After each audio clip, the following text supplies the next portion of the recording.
Welcome to the Wrestling Time Machine. Today we're looking at World Class Championship Wrestling for 11/15/1986. Bill Mercer introduces the show. Your first match is a tag team match. Tim Brooks and Spike Johnson versus the Dingo Warrior and Cowboy Scott Lang. Dingo Warrior wins via clothesline into the pin. 1 out of 5 stars. Alright. 3 clips of the backstory of Brian Hedis turning heel on Mike Von Erich. Note, it was just a year ago during this particular time that Mike had his illness, which was toxic shock syndrome due to complications setting in via I believe it was a shoulder operation in August of 1985. Sadly, due to Mike had an incredibly high fever that they did not believe he would survive from. Miracle is he survived, but sadly it was believed due to that event he had never fully recovered mentally from that, and that would lead to his suicide later on in life.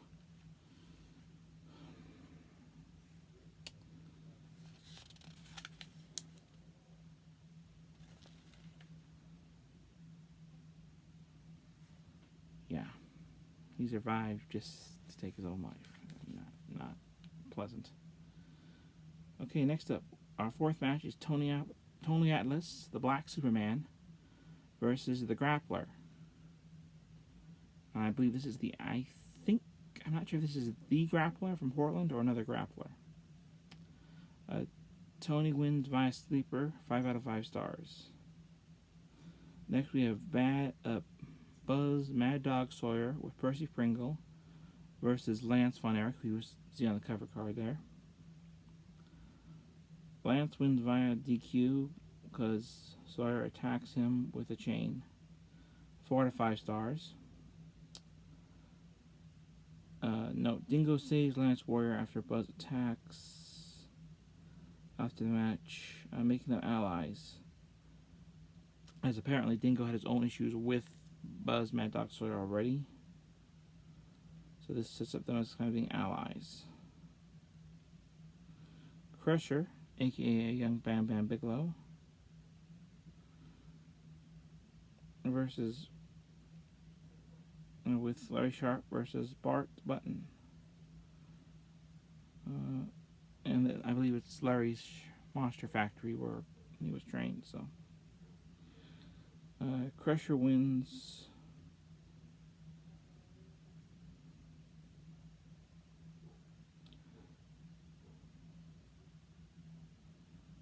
I think like a lariat or something. 3 out of 5 stars. And now your main event of the evening, ladies and gentlemen. Oh, there's notes here. Buzz and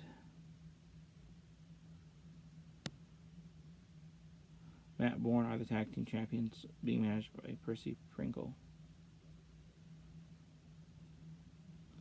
Matt Bourne with Percy Pringle, the third, versus Kevin Von Erich. Kevin wins flying head scissors into the interval for a pin, 5 stars. Overall show rating 5 out of 5. A good show. I think it could have been better, but overall it still was okay for what it was. It's sad by the fact that I know in the future that we will end up losing Mike Von Erich in probably the worst way possible, and that he survived miraculously only to take his own life later on. Yeah, dark times are ahead for the Von Erichs.